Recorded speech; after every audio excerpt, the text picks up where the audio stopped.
LDF സ്ഥാനാർത്ഥി K Shailaja ടീച്ചറുടെ തെരഞ്ഞെടുപ്പ് പ്രചരണാർത്ഥം സംഘടിപ്പിച്ച സ്വീകരണ പരിപാടി ജനപങ്കാളിത്തം കൊണ്ട് ശ്രദ്ധേയമായി.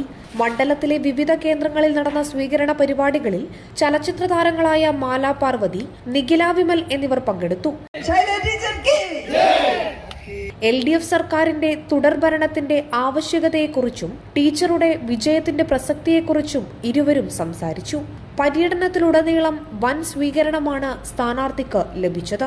കേരളത്തിന്റെ വികസന കുതിപ്പ് തുടരണമെങ്കിൽ LDFന്റെ തുടർഭരണം അനിവാര്യമാണെന്ന് ശൈലജ ടീച്ചർ പറഞ്ഞു.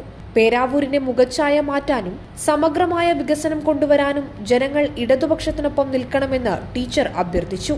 വിവിധ കേന്ദ്രങ്ങളിൽ നടന്ന യോഗങ്ങളിൽ V Sivadasan MP, V Vinod Kumar, K Sreedharan, PP Usman, PV Binoy, Baburaj Payam, NM Rameshan തുടങ്ങി നിരവധി പ്രമുഖ നേതാക്കൾ പങ്കെടുത്തു.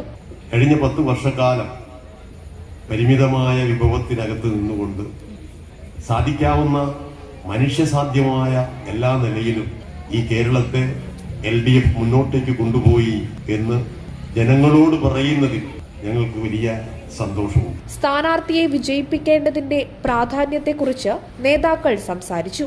വാദ്യമേളങ്ങളുടെയും പൂച്ചെണ്ടുകളുടെയും ഹാരങ്ങളുടെയും അകമ്പടിയോടെയാണ് ഓരോ കേന്ദ്രത്തിലും ടീച്ചറെ സ്വീകരിച്ചത്. പര്യടനം അവസാനിക്കുമ്പോൾ രാത്രി 10 മണിയായെങ്കിലും ജനങ്ങൾ ആവേശത്തോടെ കാത്തുനിന്നു. കേരളത്തിലെ നിലവിലെ രാഷ്ട്രീയ സാഹചര്യം പ്രമേയമാക്കി അവതരിപ്പിച്ച തെരുവുനാടകം പ്രചാരണത്തിന് മാറ്റുകൂട്ടി. തെരഞ്ഞെടുപ്പ് പ്രചാരണത്തിന്റെ ഭാഗമായി രാജീവ് നടുവനാടും സംഘവും അണിയിച്ചൊരുക്കിയ നാടകം ജനശ്രദ്ധ പിടിച്ചുപറ്റുന്നതായിരുന്നു. Prime vision news, Iritty.